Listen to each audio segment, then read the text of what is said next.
Hi, my name is Michelle. This is my textual analysis visual presentation on identity and differences through popular culture narratives.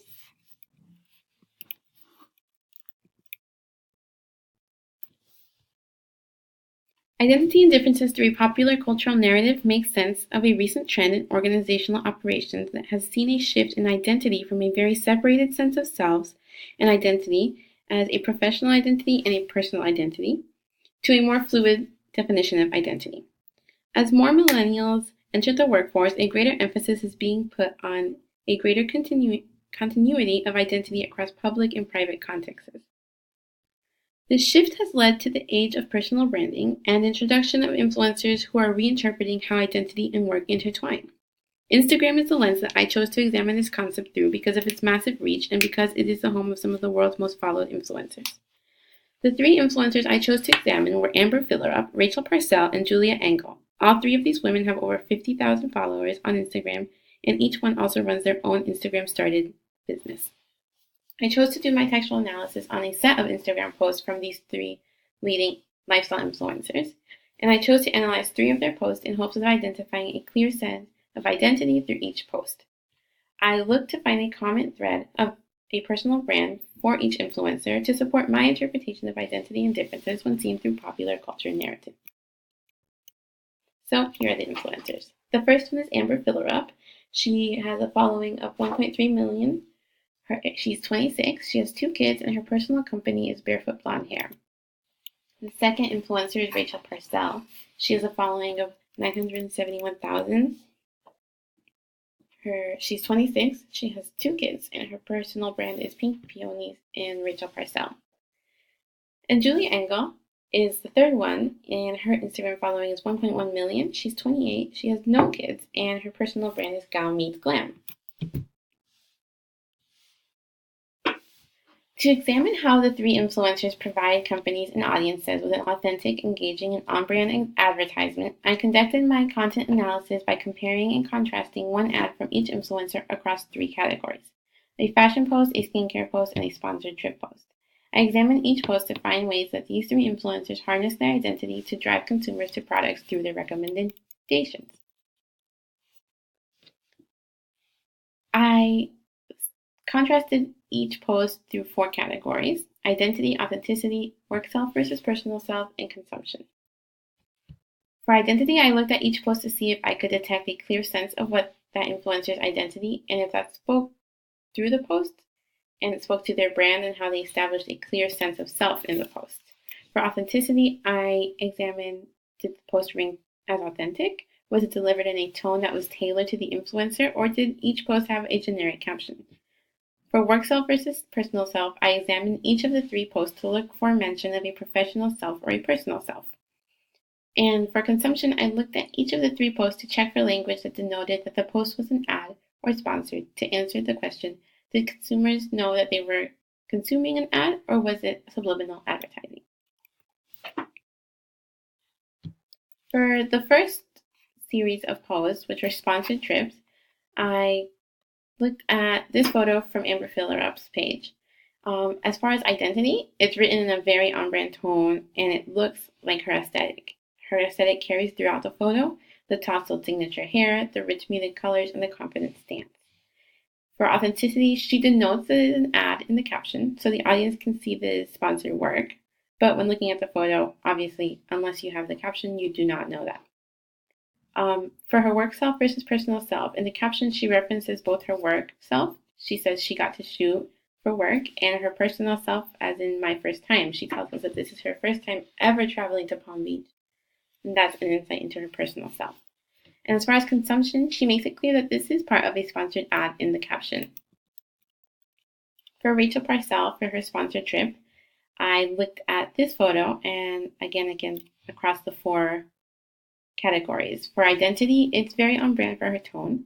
It's collected, proper, light, airy, colorful scheme. As far as authenticity goes, she denotes it a ad in both the geotag and the caption, so the audience definitely knows that what they're consuming, she's been paid to do. For work self and personal self, she's more personal in this one. She references both herself and her work self and her home self because she mentions her daughter. And as far as consumption, it's very clear in the caption that this is an ad, but mentioning her daughter makes it seem less like an ad and more like a suggestion from a friend over dinner or something. For Julia Engel's post for a sponsored trip, I looked at her identity. Again, very on brand for her tone. It's reserved, but it's straight to the point in the caption, and the feel of the photo is very old Hollywood and really speaks true to her aesthetic on her whole feed, which is very pastel colors and feminine styles.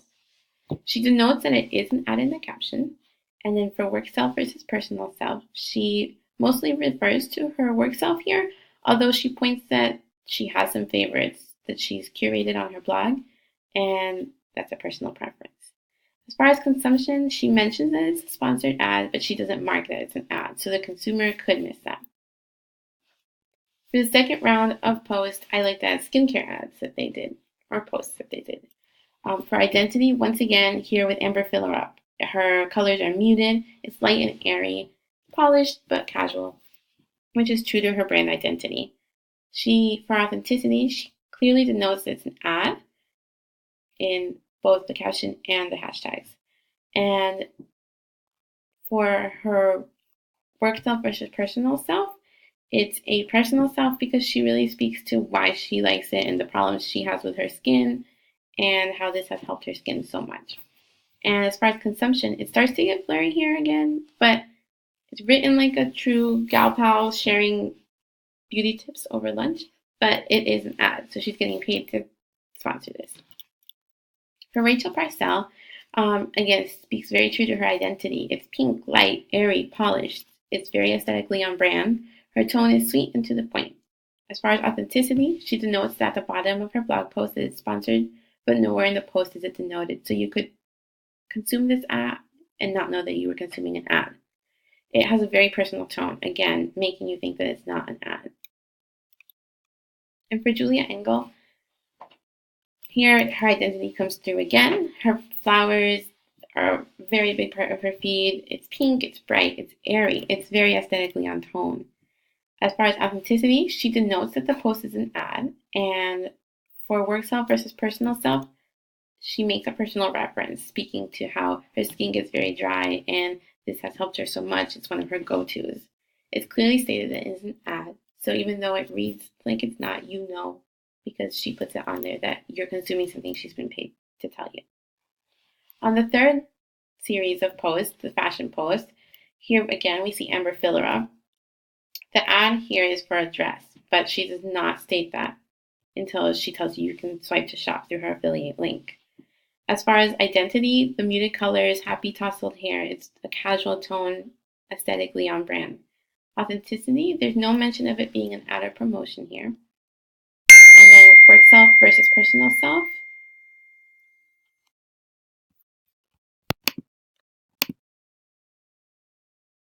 As far as consumption, there's no mention of the ad, but there is an option to shop on the blog. For Rachel Parcell's third post, we look at identity. Here she's, again, classic style, polished to the point, muted colors, but very airy feeling. As far as authenticity, there's no direct mention of an ad, but there is, again, an affiliate link. As far as work self versus personal self, I categorize this as personal self because it's not something that a professional would usually share about their life at work. Oh, look at what I'm wearing. But here, her work self and her personal self meld into this new role where she makes money off of what she's wearing every day. And as far as consumption, it's meant for consumption because of the affiliate link, but there's no ad marker other than the affiliate link. For Julia Engel's third post, I examined this photo and her caption.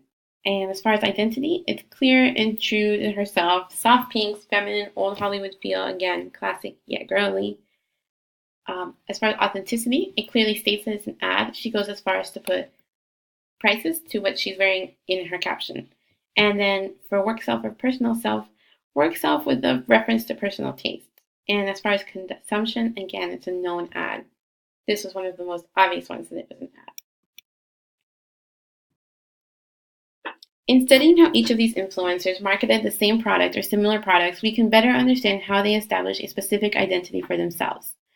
When Lilly Pulitzer was launching their spring of 2018 swim line, they asked these three influencers to partner with them for the rollout. They sponsored each of the influencers along with their husbands and brought them to Palm Beach for a photo shoot, which then generated the content they advertised with, along with Lilly featuring them in their lookbook and their websites when the new line dropped. Each influencer did 2 posts teasing the line, along with corresponding blog posts and in-store events.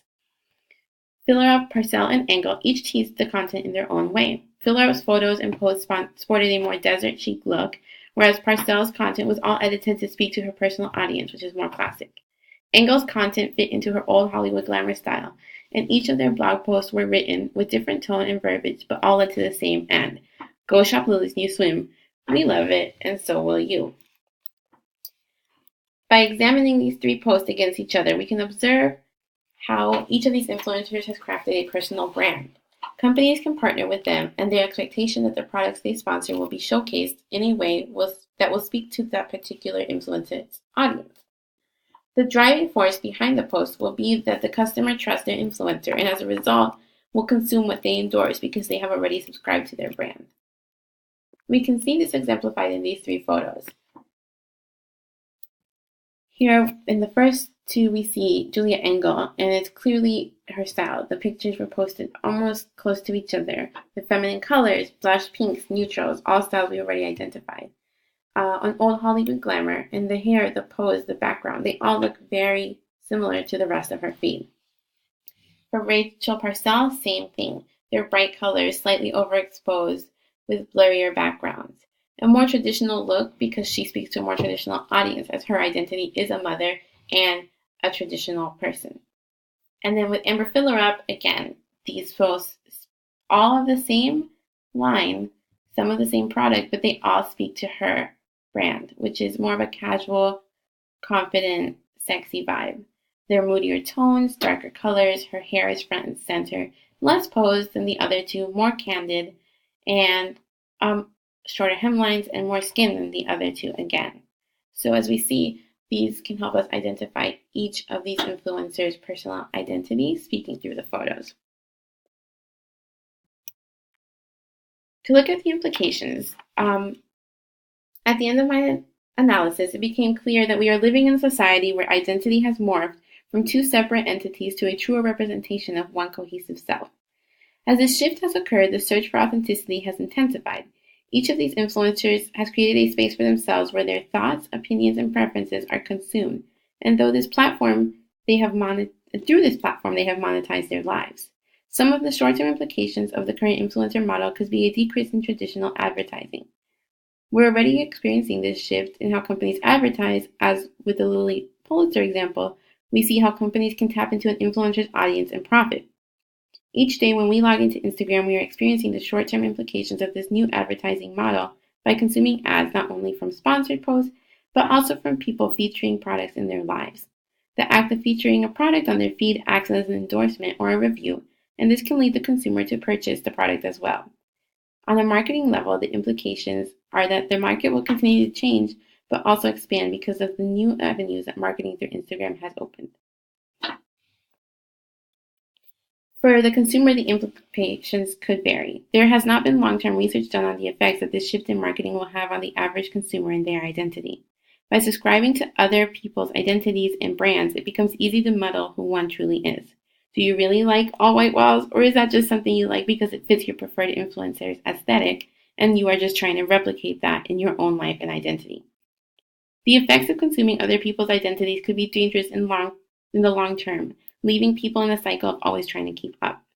Another implication of identity as affected by consumption could be the negative effect that absorbing content that feels authentic but is often not authentic could have on a consumer's mental health. The implications of identity through a personal brand for the influencers themselves are threefold. How can identity evolve if it's monetized? This is a question that's posed in our tags, with the question of the personal branding similarly ignored the difficulties that aging, disabled, minority, or working class individuals may face. So how does an influencer who has a certain identity when they start doing this, How do they evolve as their identity changes? Will their audience change and accept